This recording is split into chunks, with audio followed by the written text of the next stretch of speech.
Chennai ஈசிஆரில் grinder செயலி மூலம் இளைஞரை தன்பாலின ஈர்ப்புக்கு அழைத்து நகை மற்றும் பணம் பறித்த கும்பல் போலீசில் சிக்கினர்.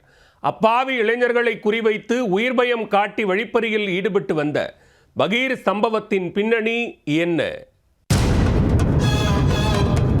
சென்னை ஈசிஆர் வெட்டுவாங்கேணி பகுதியில் வசித்து வரும் 30 வயது இளைஞர் தனது செல்போனில் கிரிண்டர் செயலியை பயன்படுத்தி ஆண்களுடன் தன் பாலின உணர்வில் ஈடுபடுவதில் ஆர்வம் கொண்டிருந்தார்.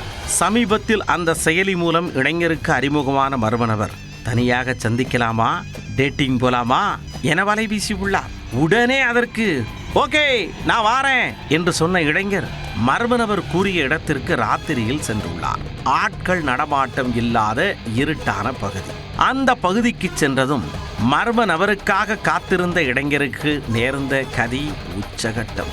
இருட்டுக்குள் பதுங்கி இருந்த இருவர் இளைஞரை கண்டதும் சுற்றி வளைத்து கழுத்தில் கத்தியை வைத்து மிரட்டி உள்ளனர். 200 மில்லிகிராம் எடை கொண்ட தங்க கம்மலை வெடுக்கென பறித்து கொண்டு ஜிபே மூலம் 6300 ரூபாயை பெற்றுக்கொண்டு இளைஞரை தாக்கிவிட்டு அங்கிருந்து தப்பிச் சென்றுள்ளனர்.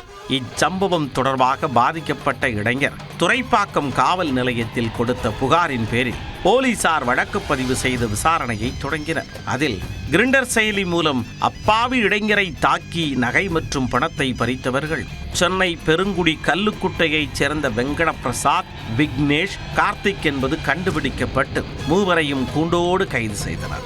அவர்களிடமிருந்து இளைஞரிடம் பறித்த 200 மில்லிகிராம் தங்க கம்மல், குற்றச் செயலுக்கு பயன்படுத்திய கத்தி, ஒரு இருசக்கர வாகனம் மற்றும் 3 செல்போன்களை போலீசார் பறிமுதல் செய்தனர். கிரிண்டர் செயலி தன் பாலின ஈர்ப்பு கொண்ட இளைஞரிடம் பேச்சு கொடுத்து தனியாக வரவழைத்து நகை மற்றும் பணத்தை பறிப்பதே இவர்களின் முழு நேர வேலை. பலரும் இவர்களிடம் சிக்கி பணத்தை இழந்திருப்பதாக கூறப்படும் நிலையில் அது தொடர்பாக போலீசார் தொடர் விசாரணை மேற்கொண்டு வருகின்றனர். அதில் மேலும் பல திடுக்கிடும் தகவல்கள் வெளிவரலாம் என எதிர்பார்க்கப்படுகிறது.